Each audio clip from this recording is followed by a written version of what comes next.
डेब्ट equity ratio के बारे में आपसे मैंने कल बात की थी, उसका एक न्यूमेरिकल क्वेश्चन लेकर, प्रैक्टिकल क्वेश्चन लेकर मैं आपके सामने आया हूँ। देखिए, निम्न विवरण से समता अनुपात की गणना कीजिए।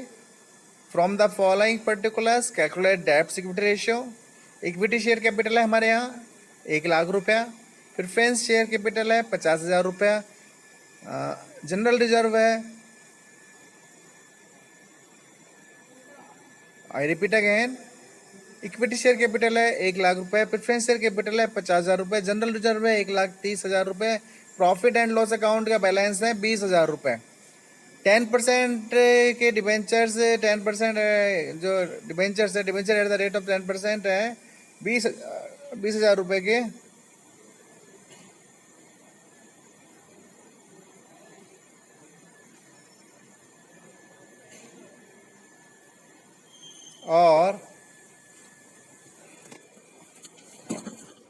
और आपको देखिए,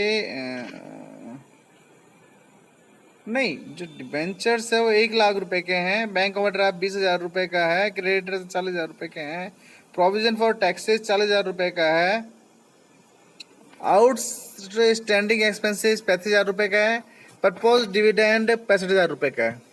जो फिगर जिसके नीचे दी गई है, सामने दी गई है, हम उसी फिगर को लिखते हैं। तो चलिए, डेब्ट इक्विटी रेशियो के अंदर हम फार्मूला लगाते हैं। डेब्ट equity ratio equal to outsiders fund और total debts upon shareholder fund और नेट वर्थ। तो देखिए, आउटसाइडर जो फंड होता है, जो हमने बाहर के लोग हैं, डिवेंचर्स हैं, क्रेडिटर्स हैं, और प्रोविजन फॉर टैक्सेशन है, आउट एक्सपेंसेस है, प्रपोज डिविडेंड है, ये आउटसाइडर्स का फंड है, आउटसाइडर्स का पैसा हमारी कंपनी के अंदर है।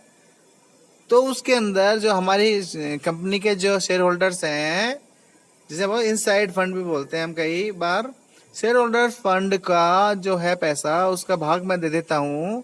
शेयर होल्डर फंड के अंदर इक्विटी शेयर होल्डर्स होते हैं, प्रेफरेंस शेयर कैपिटल वाले होते हैं, जनरल रिजर्व भी कंपनी का ही होता है, कंपनी प्रॉफिट में से एक हिस्सा बनाती है, उसे हम जनरल रिजर्व कहते हैं, और प्रॉफिट एंड लॉस अकाउंट का पॉजिटिव बैलेंस है, तो यानी लाभ है, वो भी हमारी कंपनी का हिस्सा होता है।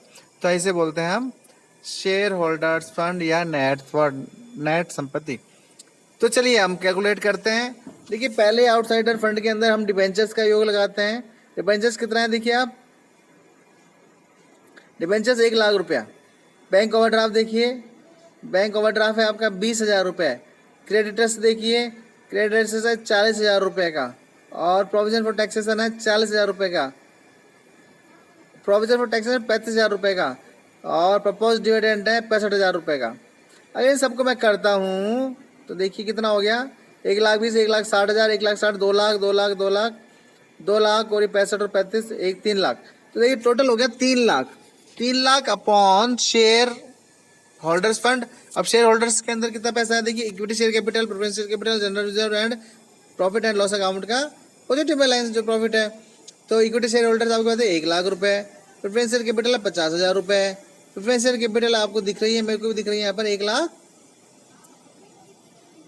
प्रेफरेंस शेयर कैपिटल है 50,000 रुपये,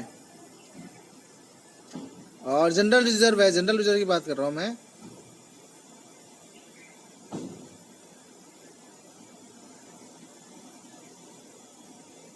कितना दिख रहा है आपको, जनरल 1,30,000 का जनरल रिजर्व है, और प्रॉफिट एंड लॉस अकाउंट कितना दिख रहा है, पॉजिटिव बैलेंस 20,000 रुपये।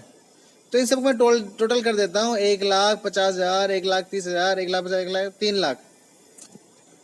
तो 3,00,000 अपॉन 3,00,000 इक्वल टू 1:1 का हमारे पास डेब्ट इक्विटी रेशियो है। डेब्ट इक्विटी रेशियो का मतलब हो गया कि हमारा अगर बाहर के लोगों का भुगतान करना है दीर्घकाल में, तो संपत्ति के अंतर्गत कितने पैसा उसके लिए हमारे पास है जिससे हम उनका भुगतान कर सकें।